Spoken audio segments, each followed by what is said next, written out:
The biggest lie your backyard ever told you is that the plants you fight the hardest are the plants with the least to offer. Most people are taught one simple equation.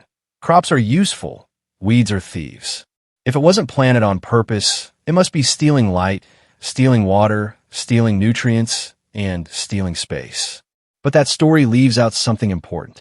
A surprising number of the plants we rip out, spray, or mow down are not empty invaders at all. They are edible. Many are deeply resilient. Some are mineral-rich, vitamin-dense, or historically valued as spring food, survival food, and everyday medicine cabinet plants. In other words, the real mistake is not that these weeds grow. It's that we stop looking closely enough to understand what they are. That does not mean you should eat everything growing wild. Positive identification matters. So does common sense. Never harvest from roadsides, chemically treated lawns, industrial ground, or anywhere contaminated by pet waste. Some of these plants need cooking. Some should be eaten in moderation. And a few have lookalikes or natural compounds you need to respect. But once you know the difference between reckless foraging and informed observation, the picture changes fast. Suddenly, a neglected yard starts looking less like a problem and more like a free pantry hidden in plain sight. Start with dandelion, because this is the weed almost everybody thinks they already understand. The myth is that dandelion is just lawn clutter with a marketing problem. The truth is that dandelion has been used as food from root to flower for generations. Young leaves can go raw into salads when they're still tender. Older leaves can be sautéed. Flowers can be used in batter or fermented into wine, and roots have long been roasted or steeped for tea. Nutritionally, dandelion is respected for vitamins A and C and useful minerals like iron and calcium. So the next time you see that yellow bloom pushing through a crack in the ground, remember this. The plant most people call a nuisance has fed people in spring when the garden had not yet awakened. Then comes purslane, one of the most misunderstood plants in the entire edible weed world. The myth is that this low, sprawling succulent is just a fleshy mat smothering your garden beds. The truth is that purslane is one of the most nutritionally impressive volunteer greens you can find. It is famous for its omega-3 fatty acids, especially for a leafy plant, and it also brings vitamins A, C, and E along with a strong mineral profile. Its texture surprises people. Raw, it has a lemony snap and a juicy bite. Cooked, it becomes slightly silky and can thicken soups and stews in the same way okra does. What looked like a weed problem suddenly becomes a drought-tolerant salad ingredient, a soup thickener, and a free source of nutrition growing at your feet. Lamb's quarters takes the misunderstanding even further.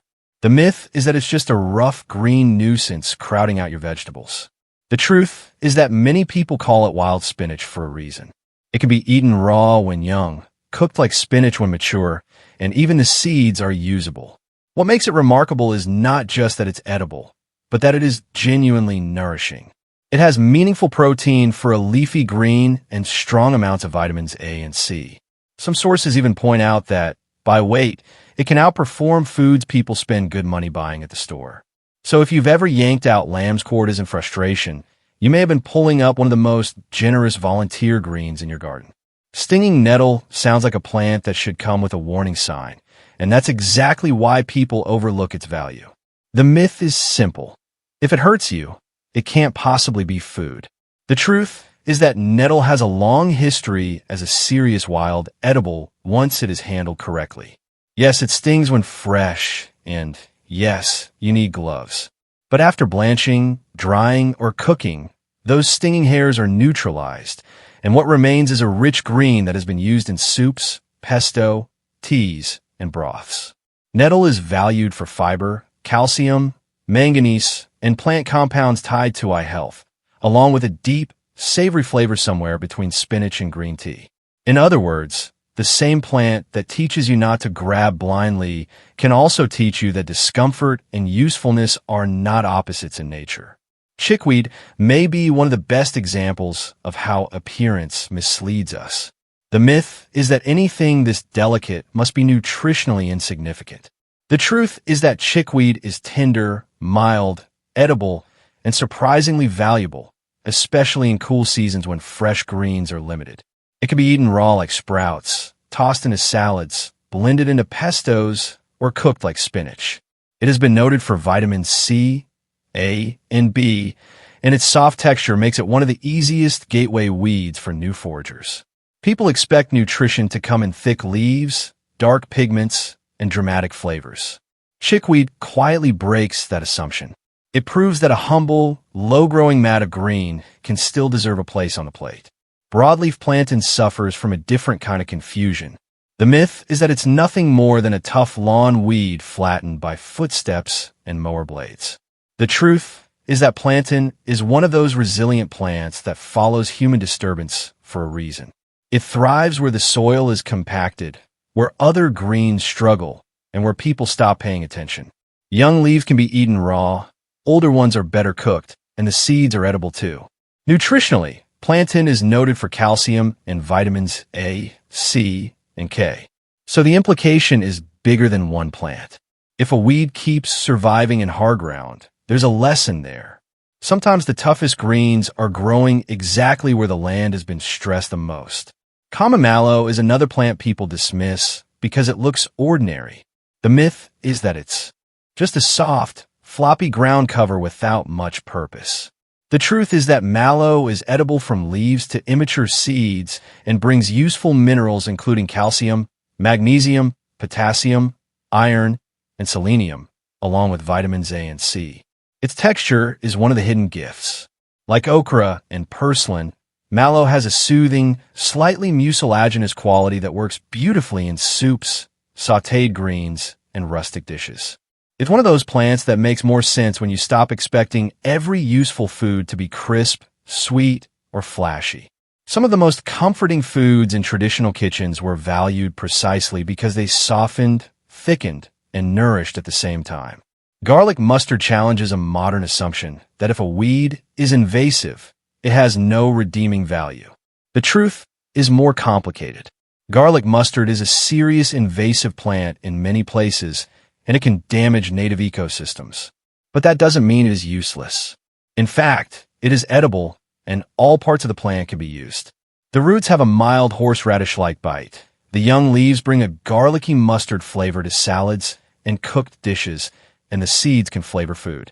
The practical lesson here is not that every invasive becomes a superfood.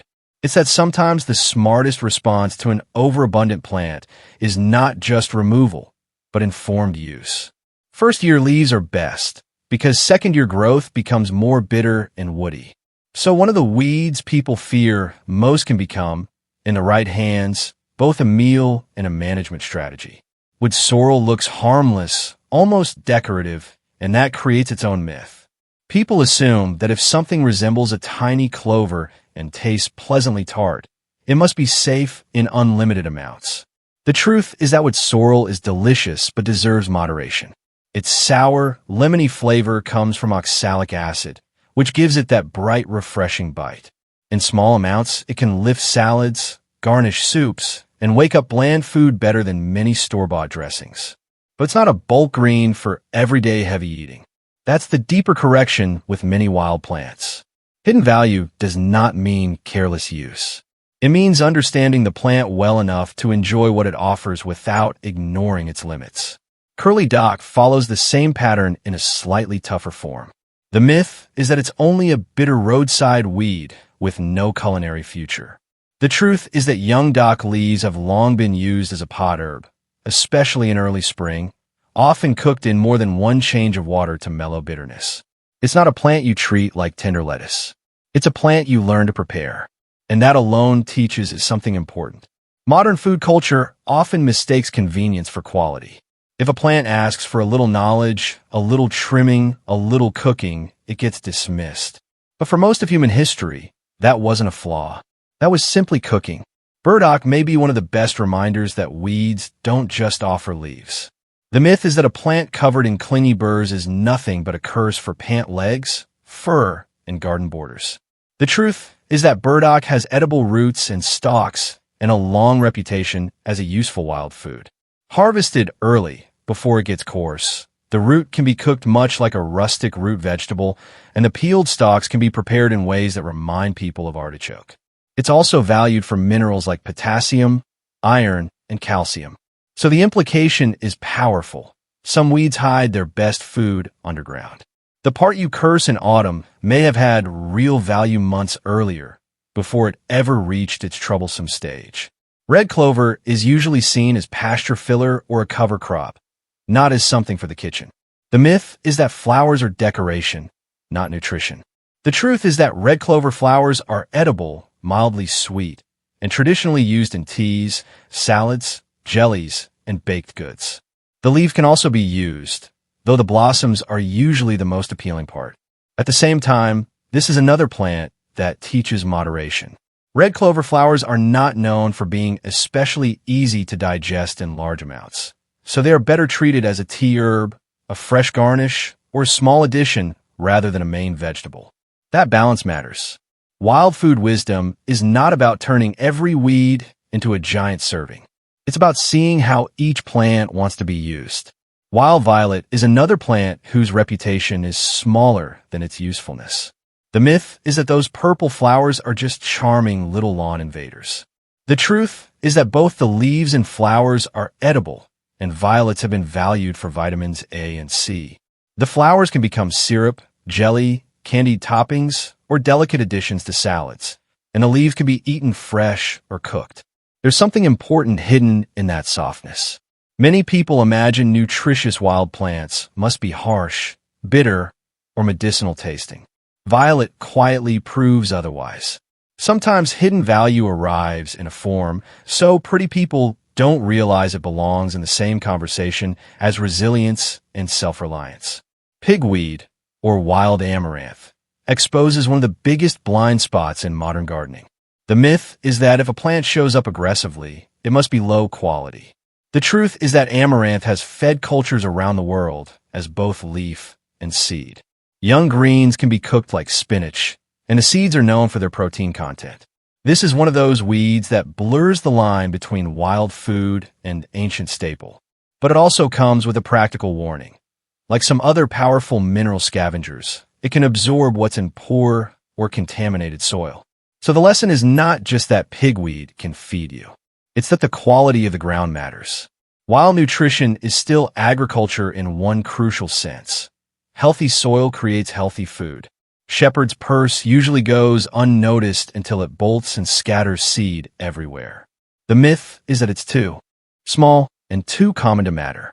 The truth is that the young rosettes and tender greens have been eaten traditionally, often with a peppery, mustard-like flavor that works especially well in spring mixes and cooked dishes. This is not the loudest plant on the list, and that is exactly the point. Not every useful weed announces itself with dramatic leaves or bright flowers.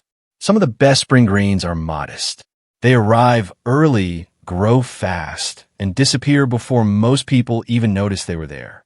Then there's miner's lettuce, which almost sounds too perfectly named for this topic. The myth is that a spring weed is a fallback food, something only eaten in hard times. The truth is that miner's lettuce was historically prized because it helped prevent scurvy and delivered vitamin C when other fresh foods were scarce. Gold rush miners learned its value, and native peoples knew it long before that. The leaves, stems, flowers, and roots are edible, the flavor is mild, and the texture is tender and clean. What makes this plant so important is not just its nutrition. It is the reminder that the line between weed and life-saving food is often just a loss of memory. Sheep sorrel offers another small but revealing correction. The myth is that anything tart and wild is just rough emergency food. The truth is that sheep sorrel's sharp lemony flavor can be genuinely useful in the kitchen, especially in small amounts where it brightens heavy dishes and spring greens. But like with sorrel, it contains oxalic compounds, which means respect matters. That sourness is a clue, not just a flavor. Nature often tells you something about a plant through your tongue long before a textbook explains it. A little can be lively and refreshing. Too much can be a mistake. And finally, step back and look at the deeper pattern, because this is where the Rayol myth falls apart. The biggest misunderstanding was never about one weed. It was about the category itself. We were taught that useful plants arrive in packets, on nursery shelves, or with price tags. But many of the toughest, earliest, most nutrient-dense plants grow without pampering, without irrigation schedules, and without anyone calling them valuable. They show up in disturbed soil, compacted ground, fence lines, and forgotten corners. They survive drought, trampling, neglect, and competition. That doesn't make every weed edible, and it doesn't mean your garden should become a free-for-all. But it does mean the old assumption is broken. Some of these plants are richer in vitamins than the greens people buy every week. Some offer minerals from deep soil. Some give you edible flowers, edible seeds, edible roots, or edible leaves all in one package. Some are survival foods. Some are spring tonics. Some were village foods, peasant foods, famine foods, and healing foods that stayed important until abundance made people careless. And that may be the strangest truth of all.